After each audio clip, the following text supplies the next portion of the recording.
Мехмет Сайын мырза Белгенге хабарласып, оны кездесуге шақырғанда, Белген әрі таң қалып, әрі өте қуанып қалады. Енді ше.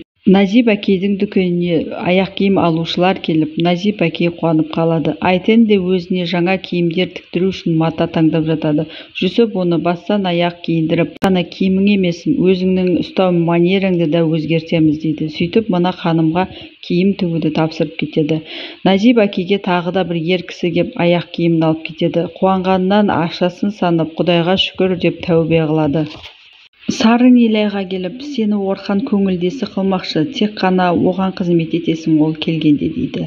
Нилайды ой қой ол мен бармай ме, ұрады ол мен дейді. Сары айтады, аузыңды жап, ол бізге көп ақша бермекші. Оның үстіне ол Махирдің інісі, маған Махир туралы бар ақпаратты Орханнан сұрап бересің дейді, как будто Махир мен Орхан екеуі араласатын сияқты.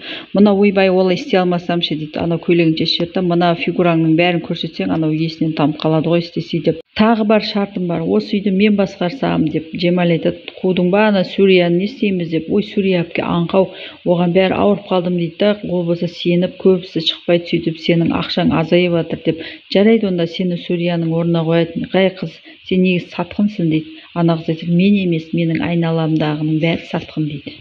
Назип әкеге бір жас бала келіп өзіне аяқ киім таңдап атады. Назип әке, аяғыңдағы новый ғой, не қыласың оны деген кезде, ана былай айтады, Махи деп айтып қалады енді. Сөйтеді да сразу анау кісі біліп қояды ғой Махирдің адамдарды жіберіп атқан. Бірақ мына балаға ештеңе демейді, сөйтіп аяқ киім сатады да өзі деп отырады. Мына жақта Махир мен Исмет бір нәрсе тындырдық деп мәз болып, мына кісілерді аяқ киім алдық күшті, кожаный екен деп сөйтіп мәз болып атады. Исмет, бауырым күшті, сатқанға өстіп күніге адамдар жіберіп тұрсақ, Назип әкейді өстіп құтқарамыз деп. Фарида Сунаға әкесінің қылықтары туралы айтып келе жатады. Мамасы екеуі кеше ұрысқан, мамасы қалтырап дір қорыққанын. Сосын Суна да айтады, маған да әкең келіп сен туралы, Махир туралы сұраған кезде мен де айтпадым, бірақ ол кісі маған сенген жоқ деп екеуі сол туралы айтады. Белген әдемі киініп ресторанға келеді. Ол жақта оны Мехмет Сайын Шадоғлы күтіп отырған еді. Екеулері не айтады екен қызық. Фарида келіп, не істедіңдер кеше дегенде, Белген екеуміз бір өтірікті қиыстырдық, енді оған сене ма, сенбей ма белгісіз деп.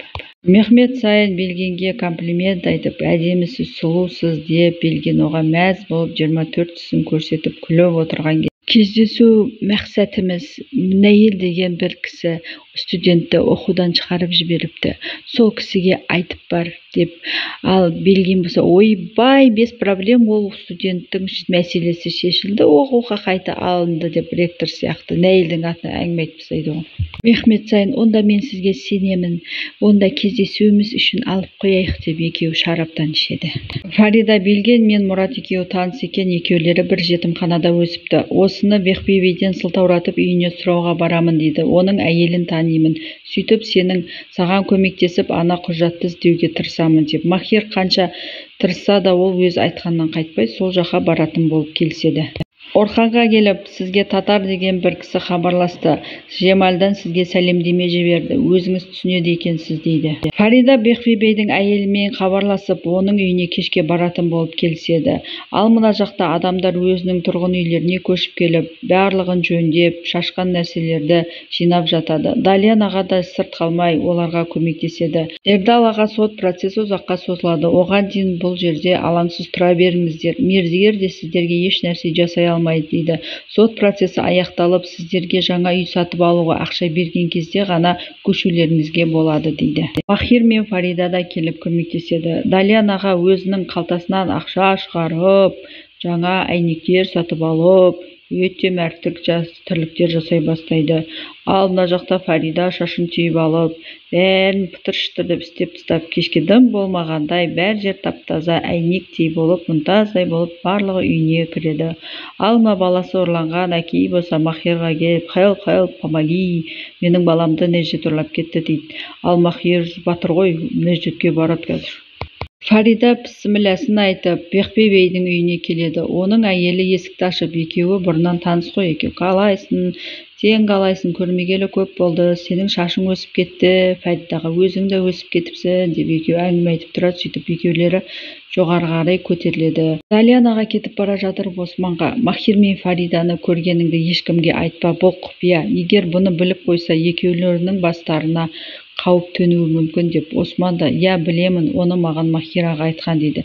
Ал мына бала: «Менің папам келіп мені қашан алып кетеді екен» деп күткен кезде оның орнына Махир келіп Неждеттен баланы сұрағанда Неждет білмеймін деп. Неждеттің адамдары Махирға шабуыл жасағанда Махир бәрін быт-шыт қып ұрып тастайды. Сөйтіп Неждетті қинап тамағынан қысып, баланың қайықта екенін айт, әйтпесе өлтірем деп Неждеттің өзін сол жерге қамап кетеді, баланы құтқарып.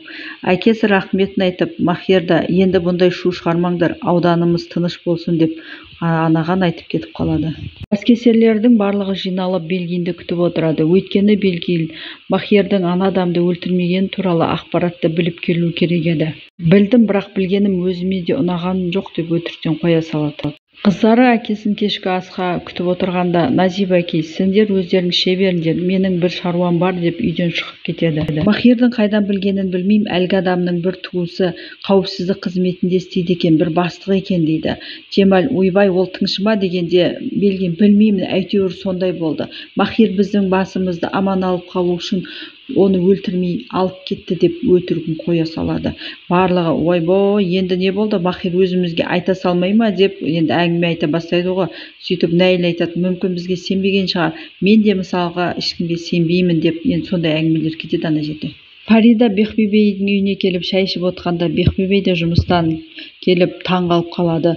Сол кезде Фарида: «Ана іске байланысты екеуміз кабинетіңізге барып сөйлесейік» деп әдейі оны кабинетіне қарай алып кетеді. Белгин мен Мұрат екеуі таныс екен, екеуі бір жетімханада өсіпті деп айтқан кезде Бехбибей таң қалып қалады.